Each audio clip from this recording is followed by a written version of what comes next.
तो आज का टॉपिक है constitutional and non constitutional bodies, one of the most important topic in polity.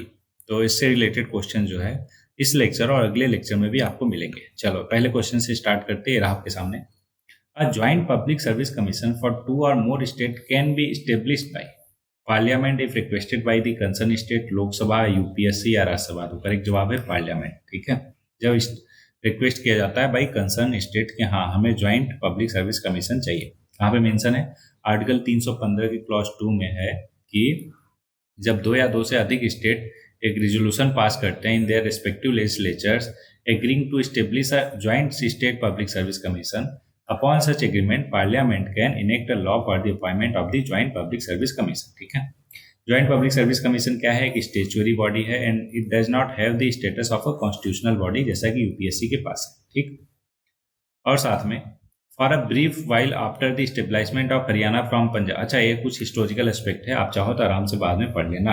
Next question है आपके सामने, a member of the state public service commission में बी रिमूव बाई। क्या स्टेट पब्लिक सर्विस कमीशन की बात हो रही? कौन रिमूव करेगा?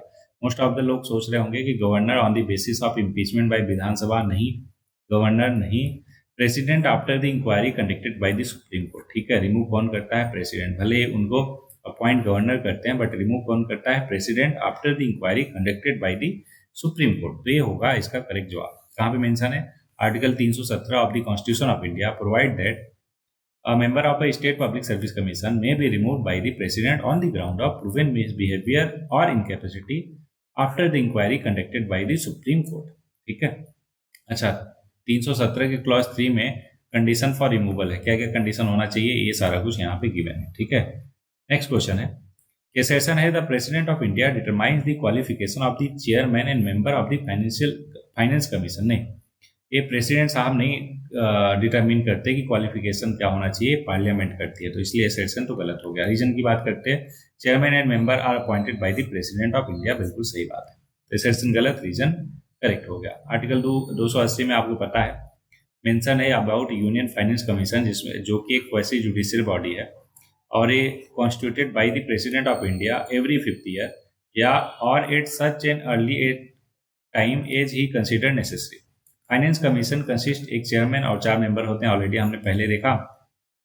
और constitution authorise the parliament to determine the qualification of member of the commission. कौन? पार्लियामेंट को ऑथराइज करता है डिटरमाइन करने के लिए क्वालिफिकेशन। नेक्स्ट है कि Sukumar Sen was the first chief election commission of the India. बिल्कुल सही है।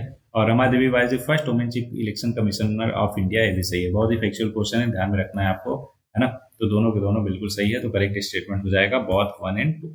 ठीक, अच्छा इनका डेट अगर चाहो तो आप ये देख लो, 1958 में, 1977 में, बट इतना याद होता नहीं तो रहने दो, नाम याद हो जाए बहुत है कि फर्स्ट कौन थे। ठीक, नेक्स्ट है, in removal of which of the following officials does the parliament not play any role. Parliament role play नहीं करता। जजेज ऑफ हाई कोर्ट में बिल्कुल करता है, जजेज ऑफ सुप्रीम कोर्ट में भी करता है। Chairman of the union service public service commission इसमें नहीं करता है, इसमें प्रेसिडेंट साहब इनको रिमूव कर सकते हैं, साहब या साहिबा, है ना। कैग को भी रिमूव करने में पार्लियामेंट का रोल होता है, तो भी करेक्ट जवाब नहीं होगा। ऑप्शन केवल 3 होगा, तो 3 किधर है? ऑप्शन डी में है। देखो एक्सप्लेनेशन कि according to article 317 the removal of chairman of the UPSC can only be done by the president based on the ground of proven misbehaviour और incapacity. Parliament is not involve in the process. बाकी तीनों में parliament involve है। ठीक, और साथ में ये भी ध्यान में रखना है कि process of impeachment by the parliament under article इतना ऑफ द कॉन्स्टिट्यूशन एंड जजेस इंक्वायरी एक्ट ऑफ 1968। क्या कि हाई कोर्ट और सुप्रीम कोर्ट के जजेस को रिमूव करना हुआ तो इस पर्टिकुलर आर्टिकल और इस एक्ट के थ्रू वो कर सकते हैं, है ना। कैग की बात हुआ तो remove from office by an order of president passed after an address by each house of parliament. ठीक है, नेक्स्ट क्वेश्चन है आपके सामने, in which year was accounting separated from the auditing and the control, CAG task only remained confined to auditing the government account। तो ये year था 1976 जिसमें उनको बाइफरकेट कर दिया गया, दोनों सेपरेट कर दिया गया। Accounting function was separated from auditing कब? 1976 में, when the department of expenditure was bifurcated into 2 separate department. क्या नाम था उनका? पहले का नाम दिया कि डिपार्टमेंट ऑफ एक्सपेंडिचर और department of accounts and audit. Later was renamed as the Department of Expenditure and Controller General of Accounts कब? 1985 में। होपफुली आपको ध्यान में रहेगा हिस्ट्री। नेक्स्ट है कि विच of the following is an extra constitutional agency. ध्यान रहे एक्स्ट्रा कॉन्स्टिट्यूशनल बोल रहा मतलब कॉन्स्टिट्यूशनल नहीं है। पहला यूपीएससी कॉन्स्टिट्यूशनल है तो ये तो नहीं होगा। फाइनेंस कमीशन भी कॉन्स्टिट्यूशनल बॉडी, ये भी नहीं होगा। इलेक्शन कमीशन भी नहीं होगा। तो बचा कौन सा? नीति आयोग कब बना था? जनवरी 2015 में। कब? जनवरी 2015 में कॉन्स्टिट्यूट हुआ था, जिसने रिप्लेस किया प्लानिंग कमीशन को, जो कि एक्स्ट्रा कॉन्स्टिट्यूशनल एजेंसी है। ठीक है, ओके। तो extra constitutional body are those which are not defined in the constitution.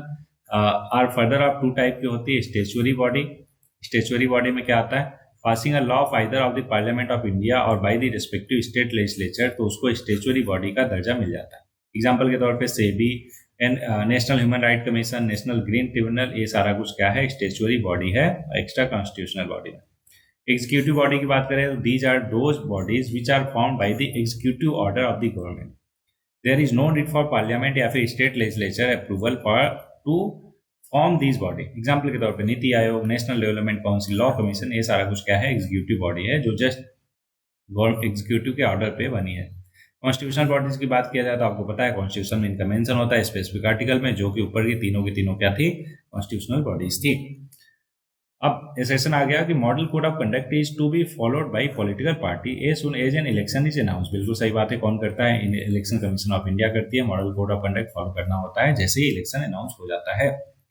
तो पहला सब करेक्ट हो गया। Model code of conduct was enacted by the parliament. क्या मॉडल कोड ऑफ कंडक्ट किसने इनेक्ट किया था? पार्लियामेंट में। ये भी बिल्कुल सही है, लेकिन करेक्ट एक्सप्लेनेशन नहीं, सॉरी माफ कीजिएगा।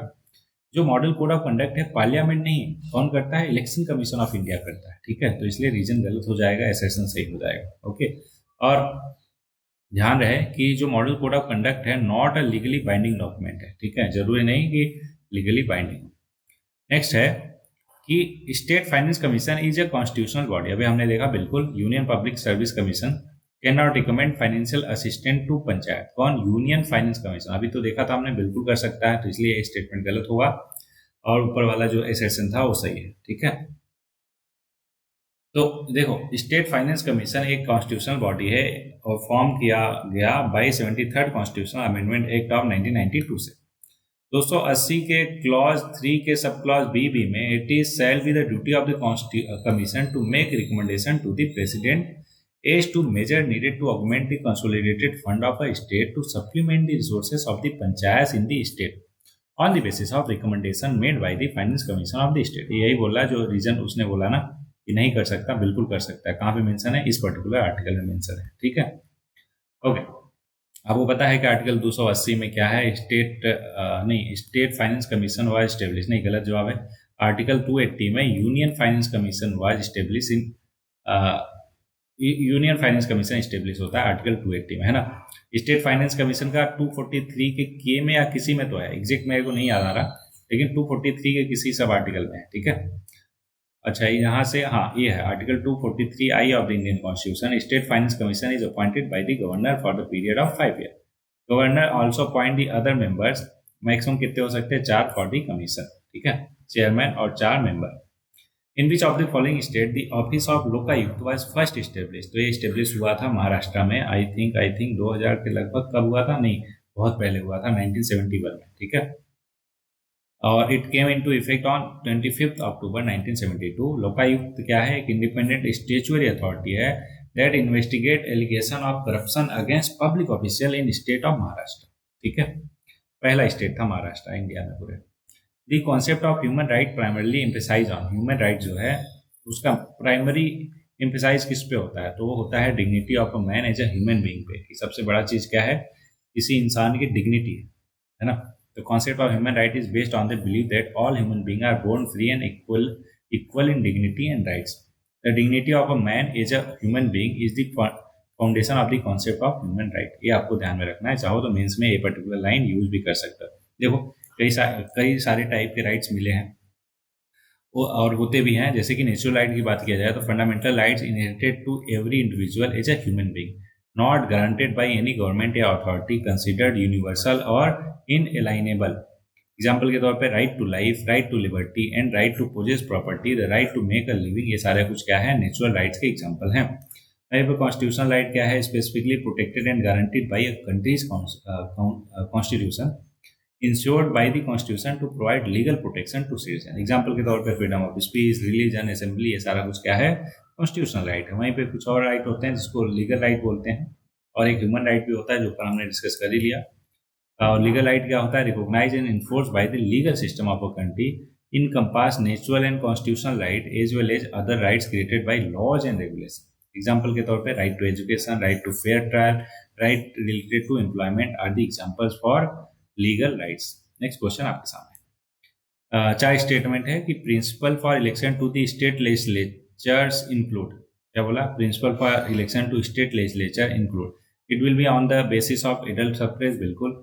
There will be only one electoral roll for every territorial constituency, ये भी ठीक है। Religion, race, sex, etc. will have no place in the formation of electoral roll, ये भी ठीक है कि इसके बेसिस पे डिस्क्रिमिनेट नहीं कर सकते। Political parties will be free to have their own norms, बिल्कुल। इंटरनल जो नॉर्म्स होते हैं किसी भी पॉलिटिकल पार्टीज में कि किसको क्या पोजीशन मिलनी चाहिए, किसका क्या काम है, वो अपना बना सकते हैं। तो आई थिंक चारों के चारों करेक्ट है, तो option D will be the correct answer. ठीक है, चलो मैंने बता ही दिया तो इसलिए आगे बढ़ जाते हैं। आगे कोई क्वेश्चन नहीं है तो हम क्या पढ़ेंगे, कोड पढ़ेंगे एक बेहतरीन। होपफुली ये लेक्चर आपको बहुत ही बेहतर लगा हो और एक एक चीज़ आपको एकदम अच्छे से क्लियर हुई हो। अच्छा, अगर कोई भी चीज़ मैंने जल्दी में अगले क्वेश्चन पे आ गया हूँगा, एक्सप्लेनेशन पे उतना ध्यान नहीं दिया हूँगा, उसका जस्ट मतलब ये है कि उसको ऑलरेडी हमने कवर कर रखा है बाकी लेक्चर्स में। ठीक है, लेकिन फिर भी अगर आपको रिवाइज करना है तो ऑब्वियस है नोट्स तो आपके पास ही रहेंगे ना, यहाँ से टेलीग्राम चैनल से, वहाँ से डाउनलोड करके उसको आप एक बार गो थ्रू कर सकते हो, रिविजन भी हो जाएगा।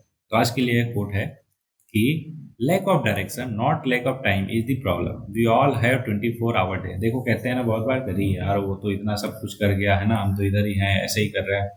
देखो हर किसी के पास 24 आवर्स होता है ना। तो ऐसा नहीं है कि किसी के पास लैक ऑफ टाइम है, क्या उसको टाइम ही नहीं मिल रहा है। एक्चुअल में उसको क्या चाहिए, डायरेक्शन चाहिए। उसके पास लैक ऑफ डायरेक्शन है, ना कि लैक ऑफ टाइम, जो कि मेन प्रॉब्लम है। ठीक है, हर किसी के पास 24 घंटे है, तो उस 24 आवर्स को यूटिलाइज कीजिए। यूटिलाइज करने के साथ साथ पढ़ते रहिए, आगे बढ़ते रहिए। मिलते हैं नए लेक्चर में, तब तक के लिए एंजॉय।